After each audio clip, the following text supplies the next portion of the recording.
23. 베니세는 고르키에서 큰 길을 따라 다리 쪽으로 내려갔다. 구릉에서 장교가 피에르에게 진지 한복판이라고 가리켜 보이던 다리였다. 다리 부근 강가에는 베어놓은 풀들이 근초 냄새를 풍기며 줄지어 놓여 있었다. 그들은 다리를 지나 보로디노 마을로 갔고 그곳에서 왼쪽으로 돌아 대규모 부대와 대포들 옆을 지나서 민병들이 땅을 파고 있는 높은 구릉으로 향했다. 아직 지명도 없던 그곳은 훗날 라옙스키 보루 혹은 구릉 포대라는 이름으로 불리게 될 보루였다. 피에르는 이 보루에 특별한 주의를 기울이지 않았다. 그는 몰랐다. 그 자리가 자신에게 보로디노 평원의 수많은 장소들 중에서 가장 기억에 남을 곳이 되리라는 사실을. 그 다음엔 골짜기를 지나 세면옵스코에로 갔다. 그곳에서는 병사들이 오두막과 곡물 건조장의 마지막 통나무들을 끌어내고 있었다. 그러고 나서 그들은 언덕을 오르락내리락 하며 마치 우박이라도 맞은 듯 짓밟히고 못쓰게 된 호밀밭을 지나 계속 앞으로 나아갔고 갈아둔 밭 일항에 포병들이 새로 닦은 길을 따라 아직 땅 파는 작업이 진행 중인 방어진지로 갔다. 베니세는 방어진지에 멈춰 서서 전방의 세바르디노 보루를 바라보았다. 어제까지만 해도 아군의 땅이었다. 그곳에는 말을 타고 있는 사람들이 보였다. 장교들은 그곳에 나폴레옹 혹은 미라가 있다고 말했다. 피에르도 겨우 보일까 하는 그들 중에 누가 나폴레옹인지 맞히려고 애쓰며 그곳을 바라보았다. 마침내 말을 타고 있는 사람들이 구릉으로 내려가 자취를 감추었다. 베니시엔이 자기에게 다가온 장군을 돌아보며 아군의 전체 상황을 설명하기 시작했다. 피에르는 눈앞에 닥쳐온 전투의 본질을 이해하기 위해 모든 지력을 동원하여 베니시엔의 말을 들었다. 하지만 그것을 이해하기엔 자신의 지력이 부족하다는 사실을 원통한 심정으로 느꼈다. 그는 아무것도 이해하지 못했다. 베니시엔이 말을 멈추더니 가만히 귀 기울이는 피에르의 모습을 알아채고 그를 돌아보며 갑자기 말했다. 내 생각에 당신은 별 흥미를 느끼지 못하는 것 같군요. 아, 그 반대입니다. 정말 흥미롭습니다. 피에르는 본심과 완전히 다른 말을 반복했다. 그들은 방어진지에서 좀 더 왼쪽으로 그다지 크지 않은 울창한 자작나무 숲속으로 구불구불한 길을 따라 나아갔다. 숲 한가운데서 몸통은 갈색이고 발은 하얀 토끼 한 마리가 그들 앞으로 뛰어나왔다.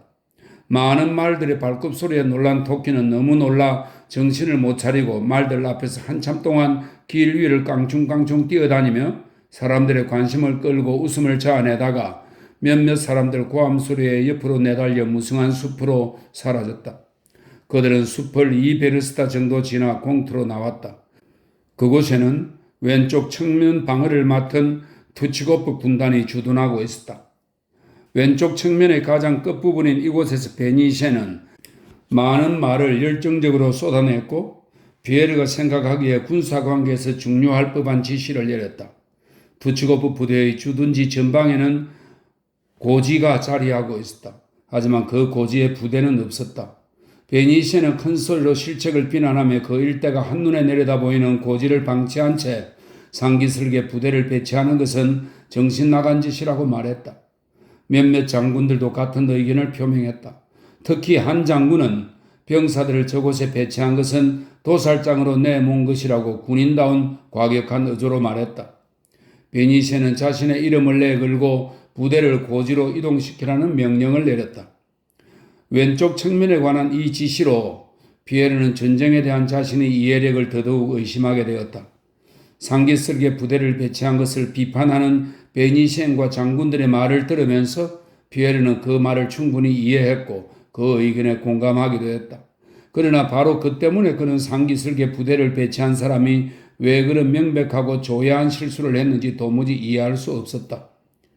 피에르는 그 부대들이 베니시엔이 생각한 것처럼 진지를 방어하기 위해서가 아니라 매복을 위해, 즉 눈에 띄지 않게 숨었다가 적이 다가오면 불시에 덮치기 위해 보이지 않는 장소에 배치되었다는 사실을 몰랐다. 베니시엔은 그것도 모르고 총사령관에게는 보고도 하지 않은 채 자기 판단에 따라 부대를 전방으로 이동시킨 것이다. 24. 8월 25일의 청명한 저녁, 안드레이 공작은 자신의 연대가 주둔한 끝자락에 위치한 크냐지코보 마을의 부서진 흙간에서 팔꿈치를 괴고 누워 있었다. 그는 부서진 벽의 틈새로 낮은 가지들을 쳐낸 30년 정도 된 자작나무들이 담장을 따라 한 줄로 늘어서 있는 모습과 귀리 다발이 베어져 늘린 경작지, 병사들이 취수하는 곳의 모닥불에서 피어오르는 연기가 보이는 떨기나무 숲을 바라보고 있었다. 안드레 공작은 지금 자신의 삶이 너무나 답답하고 아무에게도 쓸모없고 무겁게만 보였고 7년 전 아우스트리츠 전투 전날과 똑같이 흥분되고 초조해지는 것을 느꼈다. 내일의 전투에 대한 명령이 하달되어 그는 그것을 받았다. 더 이상 그가 할 일은 아무것도 없었다. 그러나 지극히 단순하고 명확한 그 때문에 무시무시한 생각이 그를 가만히 내버려 두지 않았다. 그는 내일의 전투가 분명 자신이 참전했던 전투 가운데 가장 무시무시한 싸움이 되리라는 것을 알았다. 그의 생애 처음으로 죽을 수도 있다는 생각이 들었다. 그 죽음은 일상적인 것과는 아무 관련 없이 죽음이 다른 이들에게 어떤 영향을 끼칠지에 대한 생각도 없이 오직 그 자신과 자신의 영혼에 관한 것으로만 생생하게, 그의 확정적으로 단순하게, 무시무시하게 떠올랐다. 그리고 이런 생각의 높이에서는 이전까지 그를 괴롭히고 그를 붙잡고 있던 모든 것들이 갑자기 그림자도 없이 원근도 없이 윤곽선도 드러나지 않고 차갑고 하얀 빛을 받아 환히 드러났다. 생애 전체가 그의 인공조명 아래에서 한참 동안 유리를 통해 들여다보던 마술의 환등처럼 그의 눈앞에 떠올랐다. 지금 그는 갑자기 유리도 없이 낮의 밝은 빛 속에서 서툴게 그려진 그 그림들을 보게 된 것이다. 그래. 바로 저것들이 나를 흥분시키고 매혹하고 괴롭히던 형상들이군. 그는 머릿속으로 자기 인생의 환등 가운데 중요한 장면들을 넘기며 이 순간 대낮의 차갑고 하얀 빛 아래, 즉 죽음에 관한 명료한 상념 속에서 그 그림들을 보고 혼자서 중얼거렸다. 바로 이것들이구나. 아름답고 신비한 무엇으로 보였던 것들이 조악하게 그려진 그 형상들이었다. 영예, 사회복지, 여인을 향한 사랑, 조국. 내게 이 그림들은 얼마나 위대해 보였고 얼마나 심오한 의미로 가득 찬 것 같았던가. 그런데 그 모든 것들이 마치 나를 위해 떠오르는 듯 느껴지는 이 아침의 차갑고 하얀 빛 아래에서는 너무도 단순하고 창백하고 조악하다. 특별히 그의 인생에서 세 가지 중요한 슬픔이 그를 붙잡았다. 여인을 향한 사랑, 아버지의 죽음, 러시아 절반을 점령한 프랑스군의 침공. 사랑, 신비한 힘으로 충만해 보였던 그 소녀. 나는 그녀를 얼마나 사랑했던가. 나는 사랑에 대해, 그녀와의 행복에 대해 시적인 계획을 세웠었지. 아, 사랑스러운 소년. 그는 정오에 차서 소리내어 중얼거리기도 했다.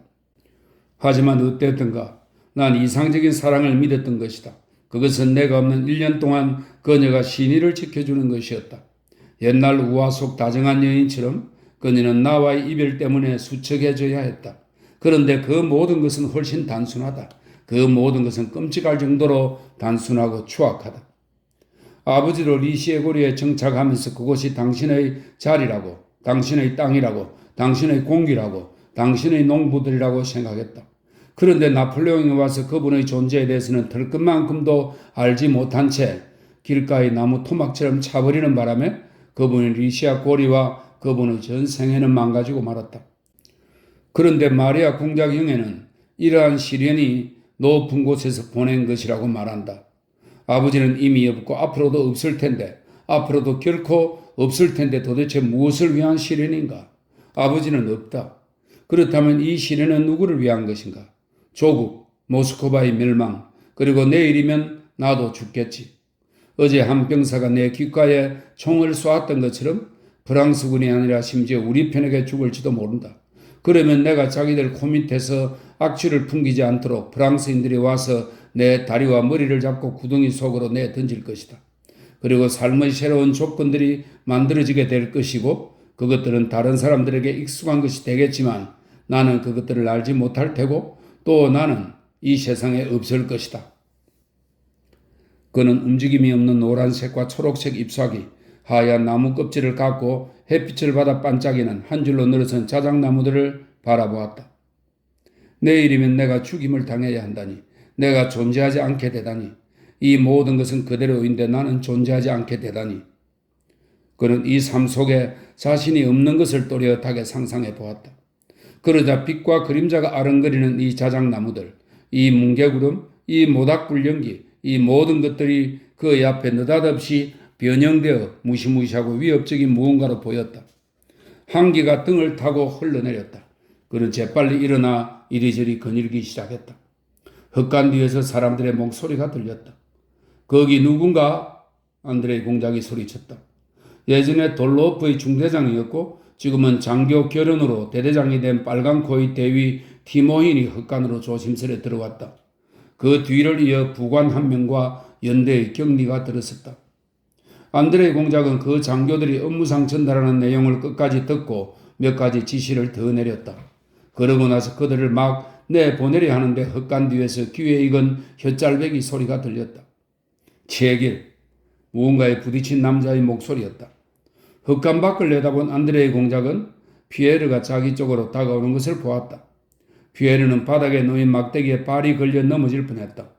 자기 세계의 사람, 특히 모스크바를 마지막으로 방문했을 때 자신이 겪은 모든 괴로운 순간들을 떠올리게 하는 피에르를 보는 것이 안드레이 공작으로선 불쾌한 일이었다. 아니, 이럴 수가, 그가 말했다. 어떤 운명에 이끌려 온 건가? 정말 생각지도 못했는데. 이 말을 하는 순간 그의 눈과 표정 전체에 차가움을 넘어서는 적대감이 드러났다. 피에르는 즉시 그것을 알아차렸다. 그는 매우 활기찬 기분으로 흙간에 다가갔다가 안드레이 공작의 표정을 보자 부자연스럽고 어색한 기분을 느꼈다.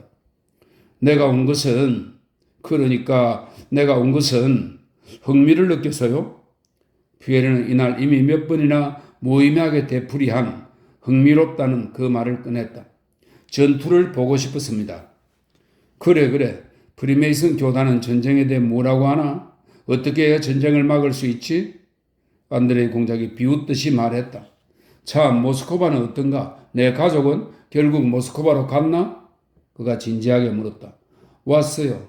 줄리 드루베츠카야가 말해주었죠. 내가 찾아내긴 했는데 만나지는 못했어요. 당신 가족은 모스크바 근교의 영지로 떠났습니다. 25. 장교들은 인사를 하고 자리를 떠려 했다. 그러나 자기 친구와 마주 대하고 남아있기 싫은 듯 안드레이 공작이 그들에게 잠시 앉아 차를 마시고 가라며 권했다. 긴 의자와 차를 내왔다. 장교들은 적잖이 놀라서 피에르의 뚱뚱한 거구를 쳐다보며 그가 둘러보고 온 아군의 배치와 모스크바에 대한 이야기를 들었다. 안드레이 공작은 침묵했다. 피에르는 볼콘스키의 얼굴이 너무나 불쾌한 표정을 짓고 있어서 그보다는 선량해 보이는 티모인에게 더 자주 말을 건네게 되었다. 그럼 자네는 부대의 모든 배치를 파악했다는 거지? 안드레이 공작이 피에르의 말에 끼어들었다. 네, 그런데 어떻게 하냐고요? 피에르가 말했다. 민간인으로서 충분히 안다고는 말할 수 없지만 그래도 전반적인 배치는 파악했습니다. 그럼 자네가 어느 누구보다 잘 아는 거야? 안드레이 공작이 말했다.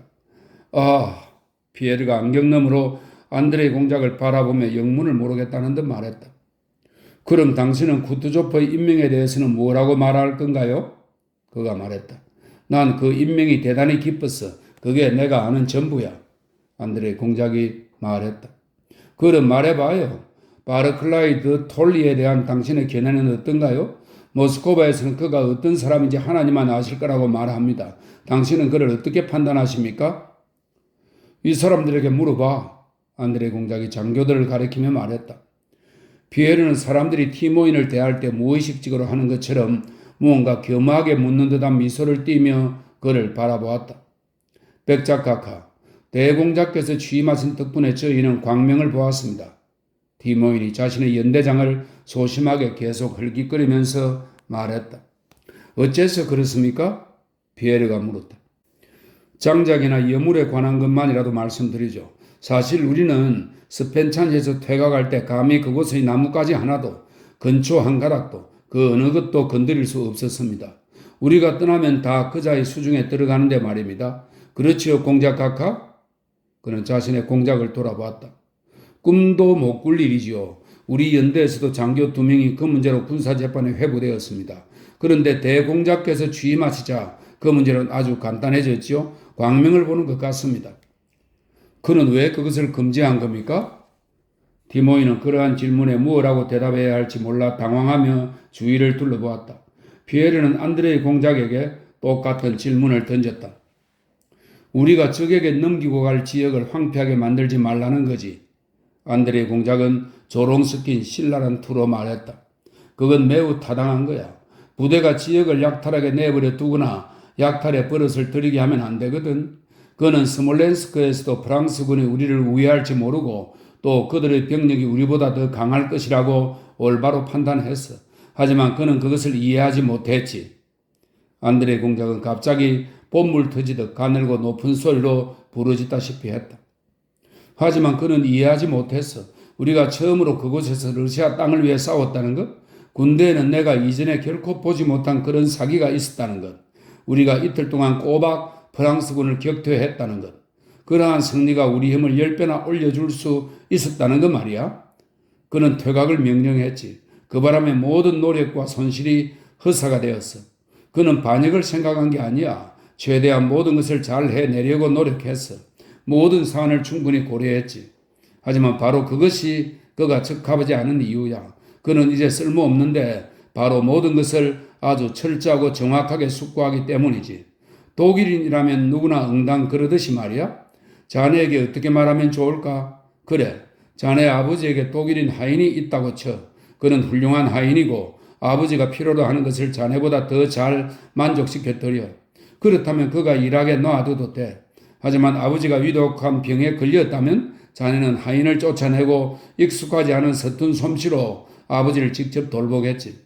노련한 남보다는 자네가 아버지의 마음을 더 안심시켜 드릴 수 있을 거야. 바르클라이한테도 그런 일이 벌어진 거야. 러시아가 별일 없을 때는 다른 사람도 러시아를 위해 일하고 훌륭한 대신도 될 수 있어. 그러나 러시아가 위기에 처하면 러시아에는 당장 자기 사람, 즉 피를 나는 친족이 필요한 거야.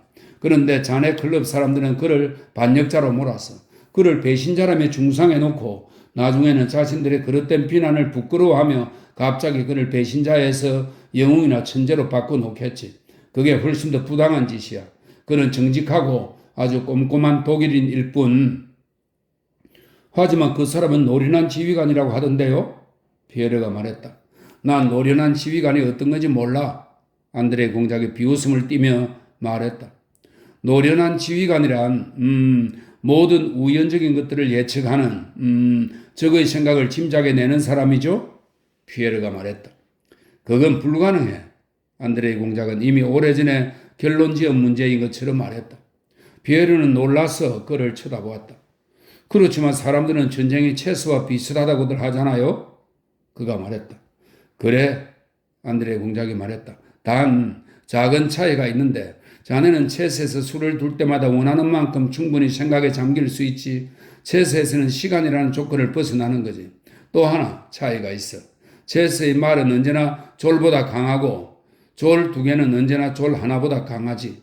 하지만 전쟁에서는 일개 대대가 때론 일개 사단보다 강하기도 하고 때로는 일개 중대보다 약하기도 해. 군대의 상대적인 힘에 대해서는 누구도 알 수 없어. 내 말을 믿으시게? 그가 말했다.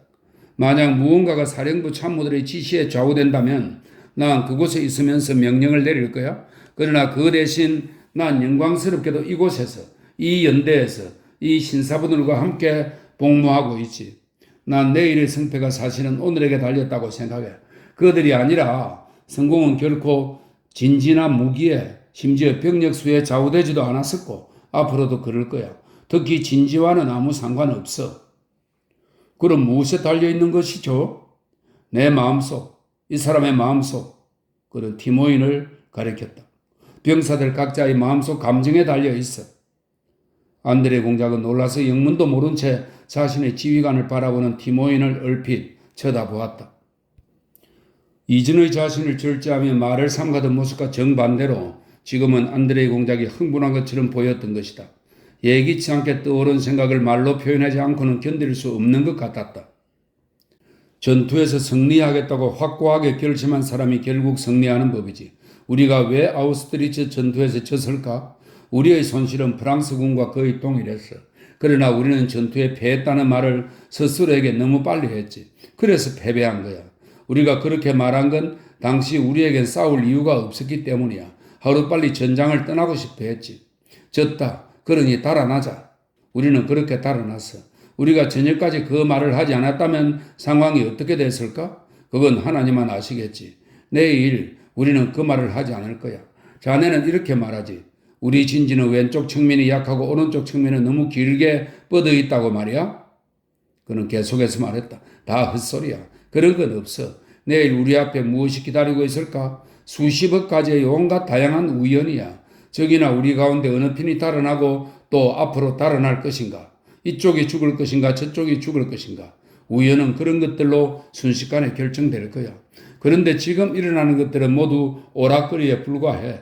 문제는 자네와 함께 진지를 다닌 자들이 전투의 전반적인 흐름에 영향을 끼치지 못할 뿐 아니라 심지어 방해를 하고 있다는 점이야. 그들은 자신들의 소소한 이익에 정신이 팔려 있어. 이런 순간에 말입니까? 피에르가 비난하듯 말했다. 이런 순간에 말이지. 안드레 공작이 피에르의 말을 반복했다. 그들에게 지금은 그저 적을 계략에 빠뜨려 훈장 하나를 더 챙길 수 있는 기회일 뿐이야. 나에게 내일은 이런 날이지. 10만 명의 러시아군과 10만 명의 프랑스군이 서로 맞붙어 싸워. 사실은 바로 여기에 있는 거야. 그 20만 명이 서로 싸운다는 것. 더 맹렬하게 싸우고 자기 몸을 덜 아끼는 자가 이긴다는 것이야. 자네가 원한다면 말해주지. 저기서 무슨 일이 있든 저기 상층부에서 어떤 혼잡이 벌어지든 우리는 내일의 전투에서 승리할 거야. 내일 무슨 일이 있어도 우리는 전투에서 승리해. 그렇습니다. 공작 각하. 정말입니다. 정말입니다. 정말 그렇습니다. 티모인이 말했다. 자기 목숨을 아끼다니요? 믿기지 않으시겠습니다만 우리 대대 병사들은 보드카도 맞지 않습니다. 그럴 날이 아니라고 하면서요. 다들 침묵했다. 장교들이 일어섰다. 안드레 공작은 그들과 함께 헛간 밖으로 나가 부관에게 마지막 명령을 내렸다. 장교들이 떠나자 피에르는 안드레 이 공작에게 다가갔다. 그가 막 이야기를 꺼내리는 순간 헛간과 그리 멀지 않은 길에서 말 3마리의 발굽소리가 들렸다. 그쪽을 돌아본 안드레이 공작은 볼초교인과 클라우제비츠가 가작 한 명을 대동하고 오는 것을 보았다. 그들은 옆을 지나치며 계속 이야기를 했고 피에르와 안드레이는 본의 아니게 다음과 같은 말을 들었다. 전장을 넓은 공간으로 옮겨야 해. 이 의견은 아무리 높이 평가해도 지나치지 않아. 그중 한 명이 말했다. 그럼 그렇고 말고 다른 목소리가 말했다. 적의 힘을 약화시키는 게 목적이니 개인의 손실에 주의를 기울일 수는 없어. 아, 그럼 첫 번째 목소리가 맞장구를 쳤다. 그래, 넓은 공간으로 옮긴다고. 그들이 지나가자 안드레이 공작은 매섭게 콧방귀를 끼면서 그들의 말을 반복했다. 넓은 공간으로. 그러니까 나의 아버지와 아들과 여동생은 리시의 고리에 머물러 있었단 말이야. 그자에게는 그런 사실 따위에 아무 상관없겠지? 저것이 바로 내가 자네에게 말한 거야. 내일 저 독일인 신사들은 전투에서 승리하지 못할 거고 그저 힘 닿는 대로 한껏 망쳐놓기만 할 거야. 왜냐하면 저 독일인의 머릿속엔 썩은 달걀만큼의 가치도 없는 추론만 들었으니까.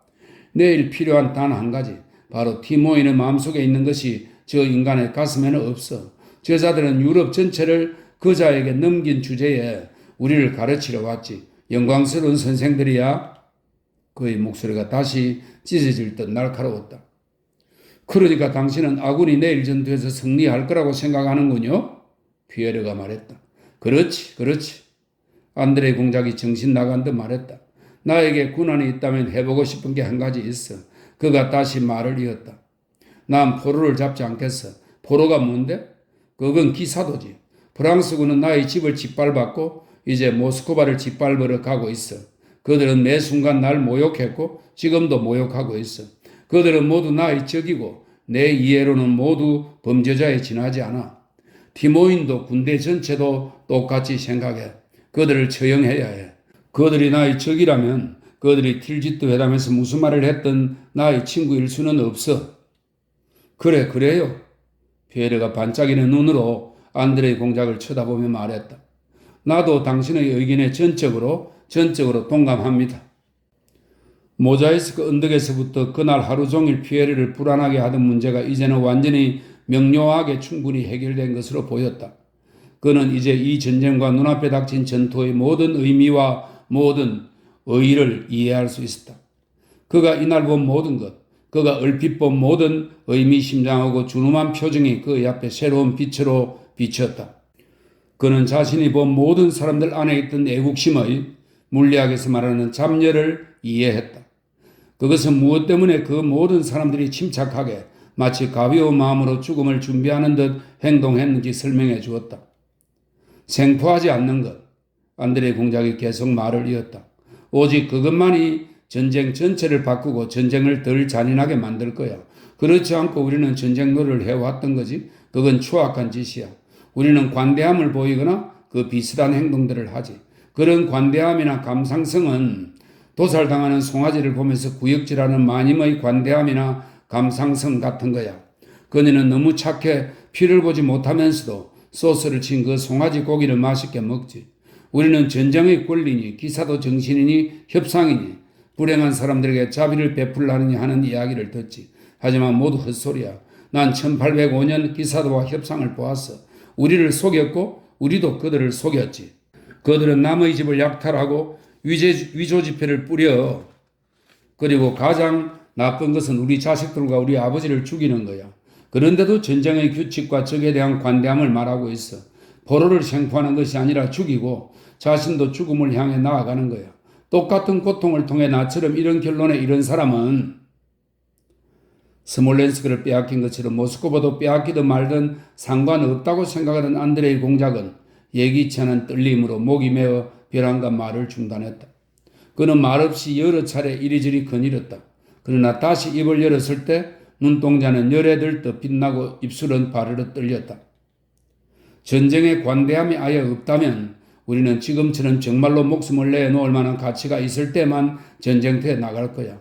그렇게 되면 파벨 이바니치가 미하일 이바니치를 모욕했다는 이유로 전쟁이 일어나지는 않겠지. 지금 같은 전쟁이라면 전쟁이라 부를만 해. 그리고 그런 때에 군대의 긴장은 지금과 다를 거야. 그러면 나폴레옹이 이끄는 베스트팔렌 사람들과 헤센 사람들이 그를 따라 러시아에 들어오지도 않았을 것이고 우리 또한 영문도 모른 채 그들과 싸우러 오스트리아와 프로이센으로 가지 않았겠지. 전쟁은 친절한 행동이 아니라 인간의 삶에서 가장 추악한 짓이야. 그러니 그 사실을 잘 깨닫고 전쟁으로 장난질해서는 안 돼. 우리는 이 무시무시한 필요성을 엄격하고 진지하게 받아들여야 해. 모든 것은 거짓을 버리는 것에 있어. 전쟁은 전쟁일 뿐 놀이가 아니야. 그러지 않으면 전쟁은 경박한 인간들의 한가닥 오락거리가 되고 말아. 군인은 가장 존경받는 계층이지. 그런데 전쟁이란 과연 무엇이고 전쟁에서 승리하기 위해 필요한 것은 무엇이며 군인 사회의 성격은 어떠한가? 전쟁의 목적은 살인이고 전쟁의 수단은 첩보, 배신에 대한 포상, 주민들의 파멸, 군대의 식량 조달을 위해 주민을 상대로 벌이는 약탈과 도둑질이야. 기만과 거짓은 군인의 책략이라 불리지. 군인 계층의 성품은 자유의 부재, 즉 규율, 무위, 무지, 잔인성, 방탕, 음주야. 그럼에도 이 최고 계층은 모든 이들의 존경을 받지. 중국 황제를 제외한 모든 황제들이 군복을 입어. 그리고 사람들을 더 많이 죽인 사람에게 더 큰 포상을 내리지.